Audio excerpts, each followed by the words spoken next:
नमस्कार एंड सलाम वालेकुम। आज कुछ ऐसी बात पूछनी है या बतानी है जिसमें बहुत खुशी भी होते हैं जब वो आती है हमारे पास, और जब वो हमसे वापस चली जाती है, हमसे दूर चली जाती है, तो हम बहुत दुखी भी होते हैं।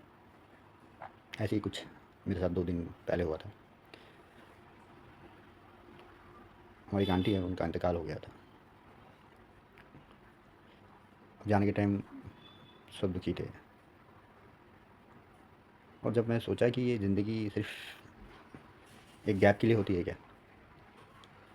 एक बच्चा जब तक पैदा नहीं होता है या बच्ची भी पैदा नहीं होती है, जब तक वो अमर रहती है, और जिस दिन वो पैदा होती है या पैदा होता है उस दिन उसकी उल्टी गिनती चालू हो जाती है। यानी गिनती रिवर्स में चालू हो जाती है कि आप अपने मौत के नज़दीक जा रहे हो धीरे धीरे। कुछ समझ नहीं आया कि ये क्या है चक्कर, पैदा होना, मर जाना, इसके बीच में कहानियाँ, स्टोरीज होती है आपकी लाइफ की। जब आप छोटे होते हो, आपके मम्मी पापा, दादा दादी, नाना नानी, मामा मामी, चाचा चाची, इतने सारे रिलेशंस होते हैं। और जब आप चले जाते हो तो अकेले ही जाते हो। अकेले आए थे दुनिया में, अकेले ही चले जाते हो। लेकिन इस गैप के बीच में आप बहुत सारे रिलेशंस, बहुत सारी जिम्मेदारियाँ, बहुत सारे काम करते चले जाते हैं। हर इंसान करता है, और लास्ट में एंड ऑफ द लाइफ, मैं एंड ऑफ द डे नहीं बोला, एंड ऑफ द लाइफ में आप अकेले ही रहते हो। आप सोचते हो कि ये सब मेरा है, ये बिल्डिंग मेरी है, ये कार मेरी है, ये बैंक बैलेंस मेरा है, ये जेवरात मेरे हैं। और लास्ट में कफन में जब बांधे जाते हो, वो भी वाइट कफन होता है, सादा सा, और लास्ट में उसी में आप जाते हो। जैसे खाली हाथ आए थे, खाली हाथ ही गए हो आप। इसका निचोड़ जो निकलता है, सब अपने अपने हिसाब से, अपने अपने एक्सपीरियंस से बताते हैं। हम 2 दिन से पूरी फैमिली बहुत दुखी थी कि अचानक चले गए आंटी, हमारे मामा लोग, मामियाँ, आंटी, दूसरे आंटी, हमारे mummy papa, family, sisters, brothers, उनके बच्चे, उनकी बेटियाँ, उनके बहू। क्योंकि कुछ रिलेशन में आप ऐसे बन जाते हो कि कुछ चीज़ें आपको अटैच करती है, आपको मिलाती है, और अचानक वो आपकी आंखों से ओझल हो जाए और आपको पता है कि वो दोबारा आपकी आंखों के सामने कभी नहीं आएंगे। तो वो एक डर होता है, एक खौफ होता है कि अब हमको वो कभी नज़र नहीं आएंगे, या अब हमसे कभी वो बात नहीं करेंगे, या आपसे हमसे कभी वो हंस के मिलेंगे नहीं। और दुनिया ऐसे ही चलती रहती है। कितने लोग आए, कितने चले गए, हर फैमिली में होता है। बड़े बुजुर्ग रहते हैं, फिर एक टाइम होता है उस फैमिली में छोटे भी चले जाते हैं बहुत बार। ज़रूरी नहीं कि बड़े बुजुर्ग ही पहले जाए, छोटे भी चले जाते हैं। वो दुख, वो समझ अपनी अपनी हिसाब से ही होती है। किसी को किसी तरह महसूस होती है, किसी को किसी तरह महसूस होती है।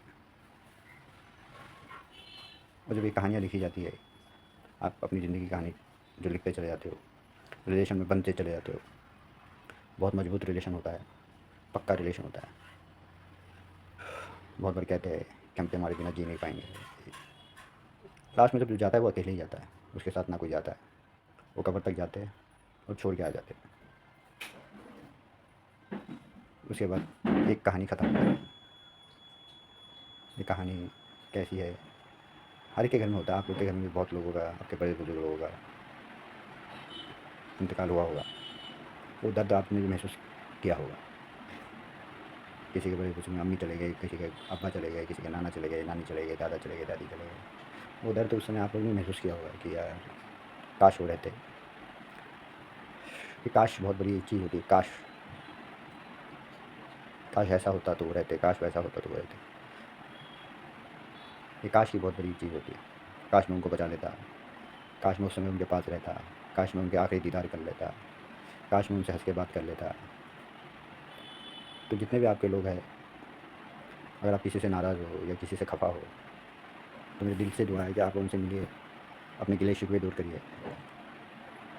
बाद में ये ना हो कि लेट हो जाए और आप सोचते रहो और वो आपसे दूर चले जाए। इसलिए जितना भी हो सके अपने लोगों से आप मिले जुले, प्यार मोहब्बत से बातें करें, उनका दर्द सुने, अपना दर्द खुशी बताए।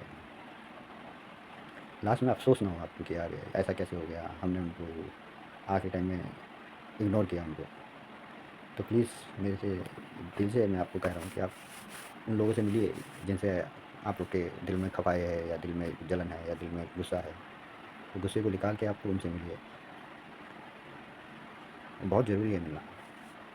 फिर क्या होगा क्या पता, हो सकता है वो ना रहे, हो सकता है आप ना रहो, हो सकता है वो नहीं रहे तो आप अफ़सोस करोगे, खुदा ना खास्ता आपको कुछ हुआ तो वो लोग अफ़सोस करेंगे। इससे ज़्यादा इस बारे में कुछ डिस्कस नहीं करना चाहता, बस थोड़ा सा गम है कि ऐसा हो गया। अफ़सोस की बात है, अफ़सोस ही कर सकते हैं, उससे ज़्यादा कुछ कर नहीं सकते। कि हमारे आंटी थे, बहुत मिलनसार थे, बहुत सबको एनर्जी देते थे, हँसते रहते थे और हँसाते रहते थे। तो बचपन से मैं देखता आया हूँ, जब मैं छोटा था। तो बस आज वो नहीं है, इसी बात का गम है, थोड़ी-सी दुखी है कि लास्ट मोमेंट में मैं भी उनसे मिल नहीं पाया। बस आप लोग से कुछ और नहीं कह सकता। आप बस यही बोलूँगा कि आप जिस लोगों से दूर है प्लीज़ उनसे मिलिए और गिले-शिकवे को दूर करिए। दोबारा वक़्त मिले ना मिले, टाइम मिले ना मिले, हो सकता है वो मिले ना मिले आपको, सब रहेगा। अगर वो ना रहे तो आपका सुनने वाला, आपका अफ़सोस करने वाला बेकार है। इसलिए मिलिए, मिलिए और मिलिए।